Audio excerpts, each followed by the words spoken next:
China's first science fiction blockbuster set in space, The Wandering Earth, opened this past week during the Spring Festival holiday.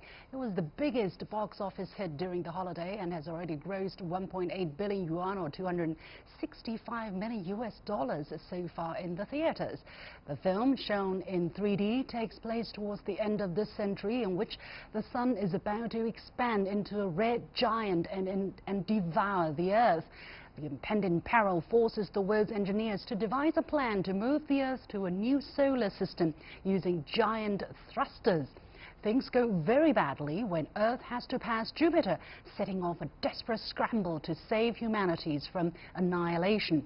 So why has this film been such an instant hit? How does it compare with Hollywood sci-fi films, and how does it reflect China's culture and its vision for the future of mankind? Joining me from New York is Professor Joanne Cheng, a film critic and filmmaker. Here in the Beijing studio, Professor Yuguang of the China Aerospace Science and Industry Group, and talking to us over Skype from Shenzhen is Chen Qiufan, founder and CEO of Thema Mundi Productions. Welcome to all of you. To the point, I hope you had a good Spring Festival holiday. Now, China has been a relative newcomer to the world of sci-fi, at least compared to the West. But this new film comes at a time when China is making great strides in space exploration. For instance, the landing of a rover on the far side of the moon. We saw that in January. So, Professor Yang here in the studio, are the two events linked in any way? Exactly. Mr. Liu Cixin, the author of the novel The Wandering Earth, has mentioned that he was born, luckily, in a very great era, because in this era, everything changed very rapidly. So this is just an environment to create the most or the best novels in science fiction. And also, because you know that, as you have mentioned, our space industry is also developing fast. So this is the right moment for China, although in the years before we do not have the science fiction movies as good as those made by Hollywood, but it's now the right time for China to have this kind of movies. Mm-hmm. As the crowd are very interested, are very enthusiastic about space exploration, so the movie has indeed come at a very good time. Also, we know that the Spring Festival period is also when people have a lot of time, so they are opting often to watch a movie in theater to celebrate the holiday. Is that also a very important factor? Although not every movie can become a blockbuster in the New Year holiday. Professor Cheng, would you say the timing of the Spring Festival holiday period also contributing to the success of this movie? Oh, absolutely. Timing is everything. This Wandering Earth is a landmark film in Chinese film history. It is considered to be a science fiction. In my view, it is somewhat a disaster film, commenting on human issues, human dilemma in relationship with the space. When you say a disaster film, did you mean that this film was a disaster to you, or was it a film about human? Absolutely no. The film is a success. Mm-hmm. What I'm talking about in terms of film genre, mm-hmm. and this film to me is more like a disaster film. You know, the definition of science fiction film is that it's a film that explores the space or relationship with alien or relationship with technology. But this very film deals with relations of human anxieties, of human resolution to fight for their survival. So for me, it is a family drama set in the space. Okay. Or partially set in the space, partially set in the underground. That's very interesting perspective. So it's a great success, and congratulations to the filmmaker. I enjoyed it, definitely. I enjoyed it very much with my sister and my nephew, and actually my nephew went to the cinema to see it the second time together with us because he loved it so much. Let me go to Mr. Cheng here. Do you agree? In which category would you put this film then? Is this a disaster film set in space, or is it a sci-fi film? How would you describe it? I think every science fiction film has some genre fusion. For example, Wandering Earth definitely is a science fiction movie crossover with a disaster film. So I think it's a milestone in my point of view, like director Qiufan's great greatest achievement lies in how he solved a problem that has plagued Chinese science fiction movie for years. How to naturally integrate Chinese culture and attitude into a genre that have been dominated by the West for over a century. A very interesting point. We're going to touch upon that in just a moment. Let me show to all three of you a soundbite by Mr. Liu Cixin, who is author of the novel which has been adapted to this film. Let's take a listen. What is the strongest feeling in China now? It's a sense of the future. There's no place in the world that has such a strong sense of the future as China. This sense of the future is the attraction of the future. There's no country that can compare with China anywhere in the world. Naturally, it promotes the prosperity of science fiction literature and science fiction films. So, Professor Young here, Professor Young, why do you think he's talking about such a strong sense of future? Exactly what does a sense of future mean to you? As we have discussed, because of the changing rate. This changing rate is very, very high, very, very fast, and you cannot imagine what will happen tomorrow. So this is very important for all of us. We just live in this era, and this make more innovations and more creativity to us. So that's the things happened not only in the movie making, but also in the space field. And I should also emphasize that the success of this movie is greatly depends on the innovation or the creativity of Mr. Liu Cixin. He is the greatest novelist in science fiction, and he is recognized as the one who promoted the China's science fiction to the world level all by himself. So this is a very common recognition.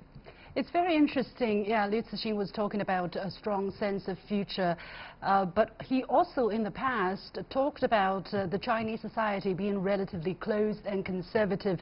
Therefore, there were not the conditions for science fiction movies to have an impact.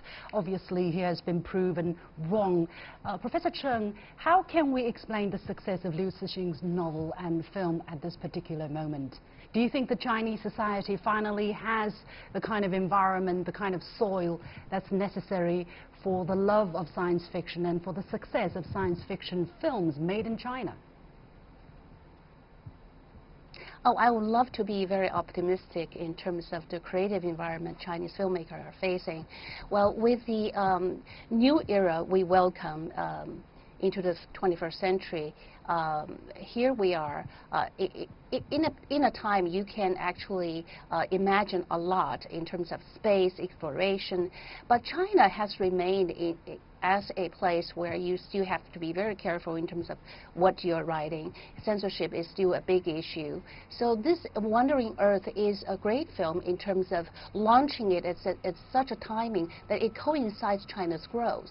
And in terms of filmmaking, in terms of film as a film, it still has a long way to go. You know, Hollywood has a long tradition of science fiction. We have all these masterpieces that Chinese filmmakers can learn, such as 2001 Space Odyssey, Star Trek, Star Wars. All these master films are really the role model for China to really study.